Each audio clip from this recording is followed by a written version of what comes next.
Halo semuanya, saat ini saya akan membawakan materi presentasi yang merupakan tugas UTS dari mata kuliah Sistem Politik Asia Tenggara dari dosen Edwin S. Kambay, SIP, MSI.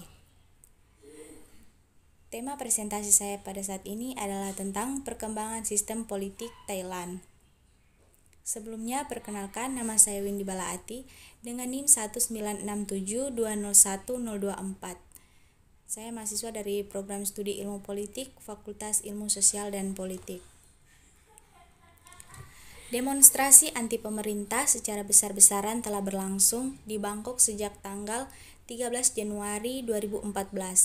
Kelompok anti pemerintah atau oposisi serta Komite Reformasi Demokrasi Rakyat atau biasa disebut dengan People Democratic Reform Committee atau PDRC menuntut PM Yingluck untuk mundur dan melakukan reformasi sebelum pemilu. Demonstrasi ini melumpuhkan Bangkok. Kelompok oposisi bersikukuh reformasi sistem pemilu harus dilakukan sebelum pemilu yang independen siap digelar setidak-tidaknya 1 tahun lagi. Mereka menginginkan terbentuknya Dewan Rakyat yang ditunjuk mengawasi reformasi sebelum pemilu mendatang. Sampai pada tanggal 22 Januari 2014, demonstrasi anti pemerintah terus berlanjut di ibu kota Bangkok, sementara demonstrasi dengan kekerasan telah meluas di wilayah Thailand Utara. People Democratic Reform atau PDRC mengancam akan melumpuhkan Bangkok dengan tidak mengenal batas waktu. Hal tersebut dilakukan dengan menutup jalan utama ke kompleks pemerintahan serta perekonomian. Demi alasan keamanan, para pegawai pemerintah sendiri diliburkan. Namun, pusat-pusat bisnis yang ada di Bangkok masih tetap beroperasi secara normal. Pelumpuhan tersebut baru akan dihentikan setelah PDRC memenangkan pertarungan. Pergerakan PDRC itu menuai gerakan massa pro pemerintah di bagian utara Thailand, yang pada pemilu sebelumnya dikuasai Partai Pheu-Thai yang pro pemerintah.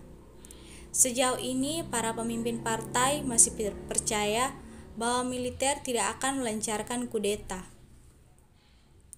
Perdana Menteri Yingluck telah menegaskan bahwa dirinya tidak akan mundur. Ia menyatakan bahwa sudah menjadi tugasnya untuk menjaga demokrasi dan mempunyai tugas konstitusional untuk tetap menjabat sebagai Perdana Menteri. Ketidakstabilan politik di Thailand ini dapat mengikis prospek jangka pendek pertumbuhan ekonomi negara tersebut. Thailand terlihat tidak mengalami dampak negatif. Dampak buruk bisa saja terjadi pada sektor ekonomi dan politik di kawasan. Dengan posisi sebagai kekuatan ekonomi terbesar kedua di ASEAN, lumpuhnya Thailand tentu dapat mempengaruhi seluruh kawasan ASEAN. Kesimpulan, apa yang terjadi di Thailand merupakan sebuah indikasi bahwa proses demokrasi Asia Tenggara masih akan melalui tahapan yang panjang. Krisis politik Thailand yang berlanjut akan mendorong adanya gelombang ketidakpastian, ketakutan, bahkan kekacauan politik yang terjadi lagi, sehingga dapat mengguncang stabilitas dan keamanan Asia Tenggara. Pemerintah Indonesia diharapkan dapat siap memberikan dukungan secara penuh untuk menciptakan situasi kondusif di Thailand.